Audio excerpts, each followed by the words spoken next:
I love that. Like on TV, there's always that like stereotypical therapist of like, come sit on my couch and I'm just gonna make you feel good. Like I love how when you come into a space, there's this boldness. DMH Way presents.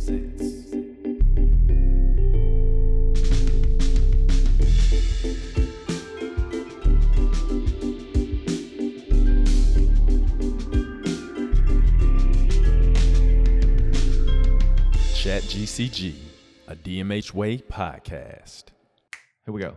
Welcome to Chat GCG, where we like to introduce you to the authentically intelligent heroes of DMH. I'm Deescalation Knox, supervisory specialist with the DMH Way. I'm Rod Cowan, DMH Way facilitator. All right. And today we are interviewing Rachel Jones. So Rachel, I'm going to give you a couple questions where you can tell people who you are. And let them know a little bit about you as we have this conversation. So we start out with these first 4 questions that we call the chit chat. So they are, where do you work? What do you do? So you can include your official title, your any other titles. I know Rob was going to give you a couple titles before we started recording. So where do you work? What do you do? How long you've been with DMH? And what is your guilty pleasure drink? HR appropriate, of course. Okay. Thank you all for having me on your amazing podcast. Oh, thank you. Yeah, I feel very honored. Hi, DMH. I'm Rachel Jones. All right. I work in Jefferson City out of central office, but I also work a little bit of everywhere, you know, because I'm on the road a lot. I have the ability to meet a lot of people at DMH in all of our different sites. So that's a real cool thing that I get to do with my job. What do I do? I'm officially the director of trauma service, so I am responsible for a lot of things, but one of them is to support our workforce in trauma and wellness efforts. And so that's what I get to do. I get to find ways to create a culture at DMH that takes care of people, not just the clients we serve, but the people who are serving the clients we serve.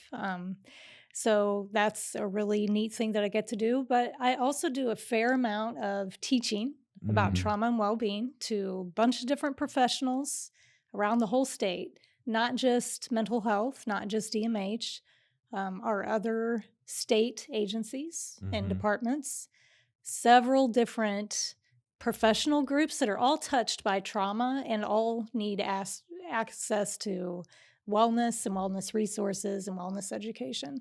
So I do a lot of training, a lot of professional development for groups, consultation, helping people change their organizational structures to align it to be more trauma informed. So it's a big job. It's a lot of meeting different people wherever they're at, trying to see how trauma and wellness is the through line and what most of us are doing, no matter what our profession or how our career has, maybe changed over time. I've been with DMH for just about 6.5 years. And I've hopefully been shaking things up since I got here. Yes, you have. Yes, you have. I'm going to talk about that a little bit when we get to your contributions. So. Thank you. Yeah, I got here in February of 2019. And then, within the year, we had a big tornado in Jeff City. We had COVID-19 the next year, and it's been rocking and rolling ever since. So it's been a great 6.5 years, and I'm looking forward to the future. Nice. Now, what would you say is your guilty pleasure drink of choice? It would be Mountain Dew Code Red. Ooh. Actually. Okay. Which gets me super hype. Yeah. So I have to do it in moderation, but I love the sweetness. And there's something about the Code Red flavor. It's got that cherry flavor to it. Yeah. Perfection. That tends to be one of my go-tos on road trips. Variations of Mountain Dew, but I think they sell Code Red at central office. So, yeah. So do you do all the other flavors then too of Mountain Dew? The new, because the new Trolley is out. I don't know is that the purple one or blue? No, one? that's purple. I'm a Mountain Dew junkie. I'm in a 12-step program. No, it just came out, I think maybe this week, but it's Mountain Dew Trolley. And so it's got that sweet, but it almost tastes like a gummy worm, but a liquid gummy worm. I haven't done all of them. Okay. I've done Code Red. I've done the orange one, whatever that is. Uh-huh. I wasn't a huge fan of that. I do like that purple one, but it is rare. You can't I don't find it hardly anywhere. Kroger and Poplar Bluff all the time. Okay, So you come well, down there and now you want to get it. Roger, new pusher man. That's it. I'll be in Poplar Bluff next month. There you go. Good deal. All right. Well, now that you're warmed up, right now that we're warmed up, let's get into, let's go a little bit deeper. Okay. So what would you say has been the biggest point of growth in your career with DMH? This is a great question. Something for me to think of for just a moment. Biggest growth. When I came to the department, I was a team of one until last year. Mm-hmm. So everything that I've had to do at DMH has relied on me making connections with people and trying to convince or persuade them to help me do stuff because I didn't have a team of my own. Mm-hmm. I wasn't anybody's supervisor. Mm-hmm. I couldn't say this needs to be done and I need you to do it. Everything I've done has been through developing relationships, trying to understand the depth and breadth of our very large department and all the diverse positions and roles that people play in 28 sites around the state, and trying to convince people to volunteer the time they barely have to try to help me accomplish a whole bunch of goals. So I would say that's probably been my biggest area of growth, is having to meet people as quickly and as efficiently as I can. Mm-hmm. Having to understand a very large system, and then trying to convince people to get on board with the things that I'm trying to do to change or to sustain or improve what already existed. Yeah.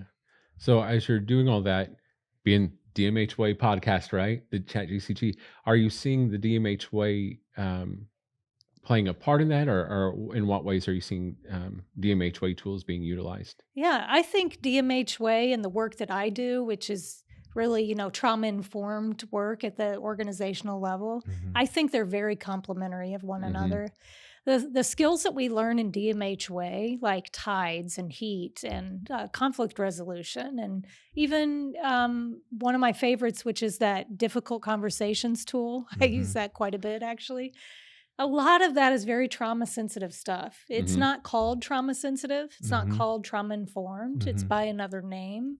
But you're still trying to get to the same things, which is establishing psychological safety, establishing trusting relationships, giving people voice and choice so that their contribution is heard and it's accepted and you can implement it. So a lot of the things that are taught through DMH Way are in line with trauma-informed and are just another way of describing some of the tenets and principles that I'm out here also trying to promote. That's good. And so you mentioned a second ago, you came in as a team of one, right? And so now you're growing, expanding, exploding, really. So what's your next area in your role that you're wanting to see immediate growth? Well, I think the immediate growth I want to see is people using what we've built. It's one thing to spend a few years trying to harness together a big peer network. That's probably, I'd say, the biggest contribution that I have given to the department as of now, is to develop a department-wide peer network that includes developmental disabilities and behavioral health. It includes regional office and 24/7s. It includes direct care and supervisors and people in other positions in our department. Very inclusive group. It's one thing to build it and say, here are all the great things we can do. It's another for the department to use it. So this next year, my biggest goal is to increase awareness and utilization. I'd love to hit, an increase of 20% by the end of 2026, because we know that people need it. People just don't know about it. The vast majority of our department are people on the front lines. They're doing the work to take care of DMH clients. Right. They don't have the luxury, frankly, to be in front of a webinar. They don't get to hear podcasts like this amazing podcast you all have. my team has to find ways to meet the people where the people are, because not all of them are able to sit in front of a computer and get the info. So that's a big goal that we're trying to hit. And we're trying to be creative to figure out how we meet the DMH workforce where they're at in a way that's effective and useful for them, so that when they hear about a peer network, they know what that means. Yeah. So we've got a ways to go. Yeah. It's a stretch goal. I love hearing you talk, Rachel, because you just light up. You get excited. Like, this is passion. This is energy for you when you're talking about those immediate. It's neat. It's really neat to see that. Yeah, absolutely. All right. So, Rachel, I get to talk to you about the C in GCG contribution. So before I ask you the contribution question, I am going to tell everybody what I think about Rachel. Oh, goodness. So first, did you bring your bulletproof bangles with you? No, but I did dress up as Wonder Woman. Okay. Remember when we did the Spirit Week? Y'all, I was the only person in costume in Central Office. Shame on them. But I did have a really cool Wonder Woman costume. There you go. Because I've told her she's Wonder Woman. So I remember us being in the height of COVID, and I think you were DMH Cares. Yes. Was my first exposure to you. And I think just remembering the mindset we were all in, we're going through this pandemic as a, globally. And then it's like, here from DMH, we have this person that's like, all right, y'all, I know you're losing your mind, but we're going to help you stay grounded. And I'm like, yes, please. So that was like the inception for me. And then after that, I remember you created the CISM peer network. And I didn't get on the ground floor like, Jazz and Candace and some of those other folks.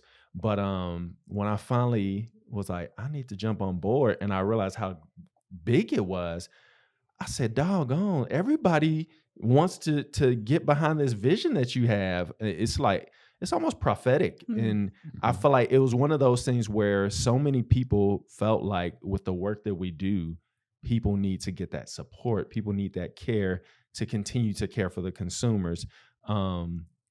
It's amazing. It's like when you say people want to volunteer at a time, I feel like we just want to do it because we see the impact that it has. So seeing you build the CISM peer network and just being able to support peers, whether it's, workplace trauma, being attacked by people that they serve, whatever it may be, then you got to build your own team. And not only, I feel like at the same time as you were building your team, you also launched the PCIS conferences for people to be able to receive like that intensive support when they've experienced a truly traumatic event. So it's like, you have truly been rocking the boat. You've been moving and shaking. And not only that, here's my last thing. I'm gonna stop bragging on you so you can name your contribution. I love that, like on TV, there's always that like stereotypical therapist of like, come sit on my couch and I'm just gonna make you feel good. Like, I love how when you come into a space, there's this boldness where you like are going to advocate for others, but you're also like, hey, this is what boundaries look like. So just that sense of passion and purpose and direction. I'm like, dang, whatever Rachel's doing, like, sign me up, because like you just have this drive, and I'm like, golly, I want to have that. Like, I want to be like you. So that's exciting for me. Just in the time that I've known you. So all that said, when you think about your greatest contribution to DMH, what would you say that would be? That is very kind first. I mean, wow. Thank you for saying that. You're welcome. Yeah, I think if I were to say one contribution, it would be that I am changing the workforce culture in a positive way to promote wellness and trauma support for people. I think I could make a broad enough statement because it would include a couple of key things. I would say probably 3, which you already named. The DMH Cares, which stands for Communicating and Reaching Employees Supportively. I'm happy to tell you the story of how that got launched. that has grown, and it's now got tentacles, and we've expanded to DMH Cares in-person seminars that we can do on site. We are doing a retirement readiness series. That's right. Yeah. I'm doing mindfulness through mindfulness-based stress reduction to teach people how to practice mindfulness in a regular, consistent way. So DMH Cares is definitely one part, if that big umbrella, underneath it. The CISM Peer Network, I'll give credit where credit is due. A lot of our behavioral health hospitals already had a version of a peer team. It might have been called something. They weren't using critical incident stress management as the actual protocol. But I hope that I have enhanced what they already had. Plus, we pulled in the Division of Developmental Disabilities, which had no peer network existing. So now we've got this department-wide network. The last I looked at numbers just before our last refresher training, I think we have about 185 peers in the network. Nice. And we do cover all 28 sites. So we've got representatives all over the state. So that's something I'm really proud of, is to have a large network. We've been able to cast the net wide. People are all getting the same consistent training. We're using the same consistent protocols. So that's been awesome. You mentioned the seminars. That was part of the original 5-year plan. It just took me 3 years to get us to that point, right? Because you need to have a good foundation laid first of a network that knows how to use the skills that are using it before you can go a tier up and really provide trauma-sensitive work. And this is the top tier trauma-sensitive. I'm excited that we're doing our 4th one next week at Lake Ozark, and we've got 4 scheduled, so we'll have several done by spring of 2026. And that's a real blessing to be able to see the department get behind us and support us in a way that says, we know this work is very stressful and in some cases traumatizing, and we're here for it. We're here to try to help you, to give you some education, to expose you to some resources, to teach you ways that you can heal. Some of it's therapy, some of it's not. Right. Not everybody gets down with therapy. That's okay. You can still heal through trauma without just going to a therapist. So really fortunate to have the opportunity to do those. And then last year, I was able to hire a team. So now we have trauma and wellness workforce specialists who are assigned to our facilities and our locations where they can be the ones to say, let me help you. This is my full-time job. I'm promoting trauma-informed care and well-being. Let me assist you all with whatever it is your staff needs. And we get to be very creative with that because we have a diverse staff, and culture to culture in all of our 28 sites, it's a little bit different. There's a lot of common things because we're all human, but for the most part, we get in there and we can do different things in Poplar Bluff or Albany or Nevada or here in St. Louis with all the different facilities and locations we have, and just across the state. So those are big contributions. I think if I were to lump it all together, it is that I'm hoping to change the workplace culture to a place that people know that we support trauma and well-being of our staff, that we care about our staff, and it's not just a slogan. You feel it when you walk through the doors. You feel it when you're dealing with the stuff that sometimes we have to deal with working in mental health. It is a very stressful job. It's very stressful. If our staff are not healthy and balanced and well, it's almost impossible for them to be able to provide that kind of high quality care to people that we serve. And it's a little bit unrealistic of us to think that they could do that if they're not healthy and well and they don't have resources available. That's so true. So true. Thank you for that. I feel like that is making a huge difference, making an impact. People are feeling seen. Good. People are feeling heard. People are feeling helped. So thank you. And random plug that came to mind as I was thinking about your team, I'm willing to bet money that of the folks on your team, we have representation from at least 3 of the 4 social styles from your team. I'm not going to call out names. We have all 4. Y'all know who you are. We have all 4. We did the social styles. Nice. We did the tests the first time our whole team met for our like initial training. Mhm. So yeah, we have all 4. That's amazing. I love It it. makes for some interesting communication. Yeah. Well, that's good. That We're people are, flexing. people are able to feel seen by the different members of your team. So Yeah, that's yeah. good.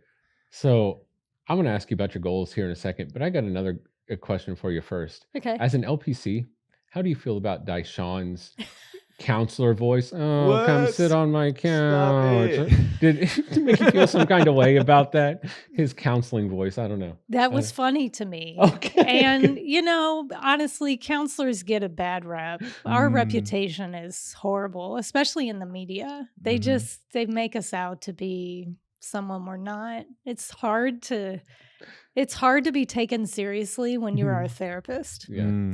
And so I wasn't, you know, it was entertaining. I appreciate that nice Yeah. counselor voice. I believe in And therapy. Yeah. I'm in It's- therapy. I will say it myself. So. I am too. I Mhm. believe in it as well. Mhm. And I also hope that I'm just kind of a gentle but matter of fact type of therapist There we who go. says what needs to be said and doesn't avoid the whatever needs to happen. But yeah, that was funny. It was entertaining. Okay. Well, that's his goal for this year is to work on his counselor voice.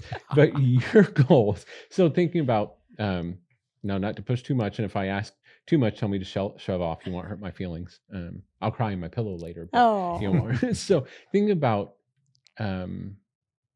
your goals for 2025. We've talked about things you want to see.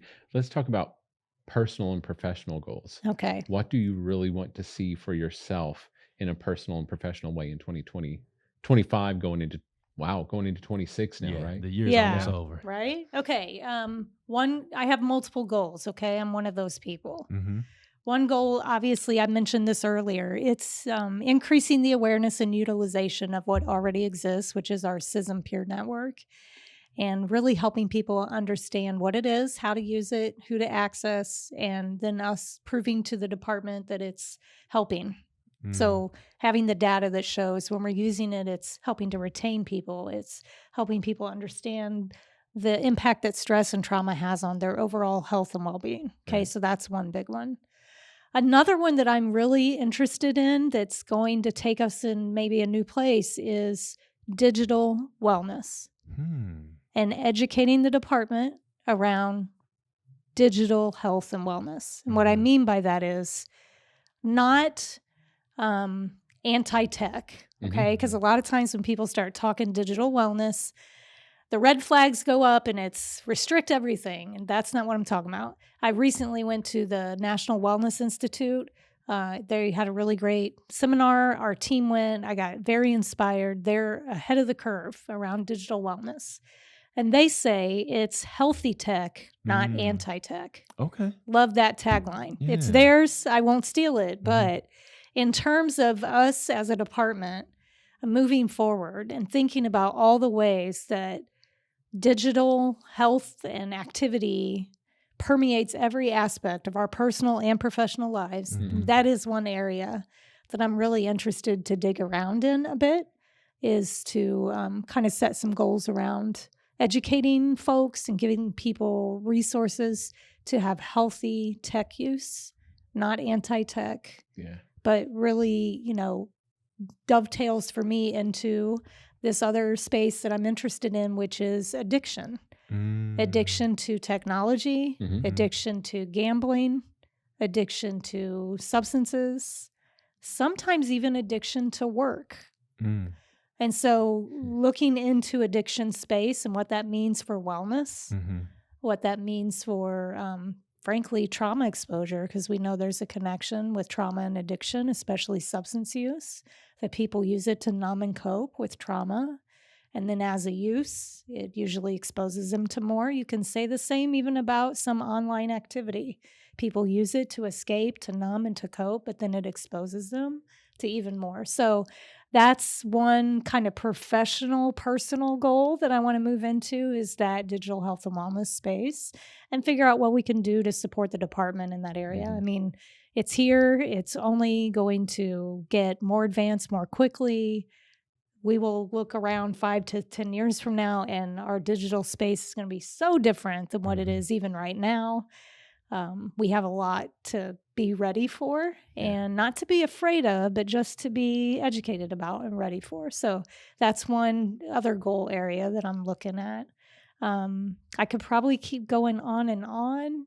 I don't know. Do you want me to about goals or those? Well, I think the personal goal was one. Oh, personal goal is I'm building a covered deck. Nice. So not a personal goal for work, but a personal goal in my life is to build a covered deck. I already have a deck. I need to expand it and cover it. And I'm having to learn a lot about that process. So you're doing all the things. I mean, me and my father are going to do those things. Okay. Aww. And maybe I might pull in a couple of other people in my family. I've got construction and folks in my family that know how to build things. But yeah, I want to build my own stuff. Yeah. That's hammer and that's pretty awesome. Drill and chop and whatever else is Yeah, involved yeah. with.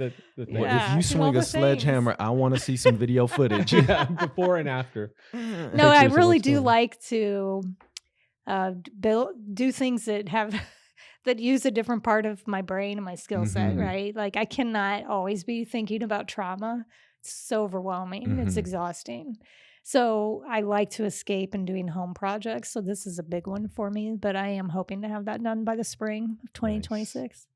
Nice. Awesome. Cool. Well, Rachel, this has been a rich time. I was telling Rod earlier, I said, sometimes I just want to just sit and just let this be a 2-hour conversation. We don't have time for that. I know. I will watch it, but I know everybody else doesn't have time. But before we let you go, we're going to take you into the Show Me State Lightning round to have a little healthy division. And you already kind of prepped us on some stuff, so you're going to shake up the pot just a little bit more. So just remember, your first answer is your best answer. Think long, you think wrong. So that said, Rod, we're both about to be disappointed on this first one. I know. Jack Stack Barbecue or Emo's Pizza? Neither. Plant-based options, y'all. So no meat, no milk. So that does eliminate both of these options for me. Golly. So I got to be creative about places that I go to eat. And frankly, I just have to prepare a lot of it at home, which is okay. It's much easier on the pocketbook. Yeah. So plant-based.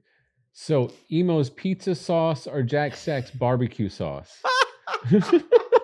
Barbecue. Take that, Rod. That's what you get for pushing the issue.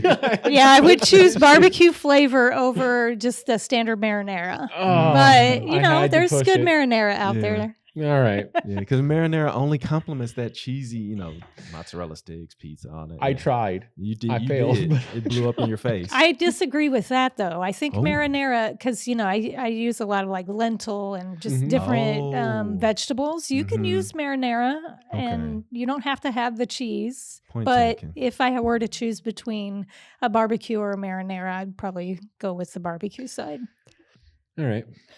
That's cool. Okay. All right. Well, something you can enjoy. Would you go to the St. Louis Zoo or the Kansas City Zoo and Aquarium? I would go to St. Louis Zoo. Yes. But just out of familiarity. Oh. Just because I've done it more often than going over to Kansas City. Mm-hmm. I'll still take that as a W. I feel a little non-committal on that one. Okay. I haven't been to the Kansas City Zoo or Aquarium myself, but I'm just a St. Louisan now. So. Okay. All right. Here's one. When it's time to travel in Missouri, is it going to be Branson or Lake of the Ozarks? Lake Ozark. Lake of the Ozark. Why is that? Well, Lake Ozark is a little closer to the home that I grew up in. Okay. I'm familiar with it. I did used to go to Branson quite a bit when I was younger. I actually used to be a clogger, and I clogged in Branson every year competitively. Okay. Competitively? At Silver Dollar City. Stop it. Yeah. So I've been to Branson, and it's it's a tourist culture there for sure. But I think just Lake Ozark, it's a little closer to a lot of people that I know that still live around there. Yeah. So for my friends who don't know what clogging is, asking for a friend. Yeah. Is that the Dutch with the wooden shoe thing? But a mid-Missouri version of that. So here's how I would describe it. tap dancing meets hoedown and line dancing. Nice. Country tap dancing. That's right. It's Okay. country tap, y'all. Nice. Is there I a big love it. audience for that? I mean, I don't that know sounded if the horrible. audience. I But don't is there? know if the Okay. audience is still big now, but when I was young, many, many, many years ago, Mhm. it was a decent sized Really? audience. Yeah. Nice. I'm gonna have to check Man. that out. Right. Rabbit trail. Yeah. Okay. Cool. Okay. So, baseball wise, is it going to be St. Louis Cardinals or Kansas City Royals? Yeah, it'll be Cardinals. Okay. Woo, All right. Cards. That's like, I was worried, but okay. Okay. So, if you are going to a store to get a salad, maybe a vegetable base. Yeah, most salads vegetable vegetable based. No, I meant sandwich. Vegetable Oh, based yeah. sandwich. Veggie yeah. sandwich, yeah. Plant based. That's what I was trying to say. Plant- Brain Yeah. fart. Wow. That's okay. If you want a plant based sandwich or salad, are you going to McAllister's or Panera? Both great options, but Mhm. McAllister's all the time. Yes. Yeah, I got that McAllister's rewards too. Mhm. So Yeah. Rod just had a potato from McAllister, so hopefully you stay awake when you Oh, leave it was here. amazing. Yeah. It was a Yeah. veggie potato. It was amazing. Yeah. And now remember, Daishan, all salads are plant based. I was trying to say plant-based sandwich, man. I was thinking and trying to talk, and I can't multitask, so it just didn't work Okay. out. Yeah, it's okay. All right, and I'm not gonna edit that out so people can see my brain fart. that's good. All right, literary wise, in terms of Missourians, Mark Twain or T.S. Eliot? T.S. Eliot. Okay. I feel the glare. No, I'm No, on I'm- board I'm with curious. that. I'm on board with that. Just I wasn't a big Mark Twain Mhm. fan. Okay. All right. Were you? Well, Seems like I hurt your feelings. No, you didn't hurt my feelings. So I remember reading Mark Twain as a kid, and I'm not sure how much I can say. There's some content in Mark Twain that I'm like, were we telling history or were we giving perspective? So Historical perspective. Yeah. So Yeah. that's all Moving I'll say on about to the that. last yeah, the question. last Couple question. things on that one. Before we get in trouble, Carrie be calling me like, take it down. Yeah. All right. Theme park wise, Disney or Universal Studios? Universal Studios. Ooh. Yes. Okay. Yeah. What about I went to Universal? Disney, y'all. It was so overwhelming. Mm-hmm. I was overstimulated and I had to rush around. Yeah. Now, granted, I had my 3 kids at the time. Mm-hmm. So family outing. Mm-hmm. There's just a lot happening. There is. And you have to get from one side to the other. Everything's timed. It was a lot of stress. Yeah.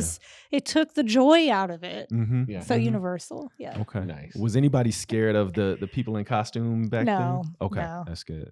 Yeah. It's plenty of entertainment for sure.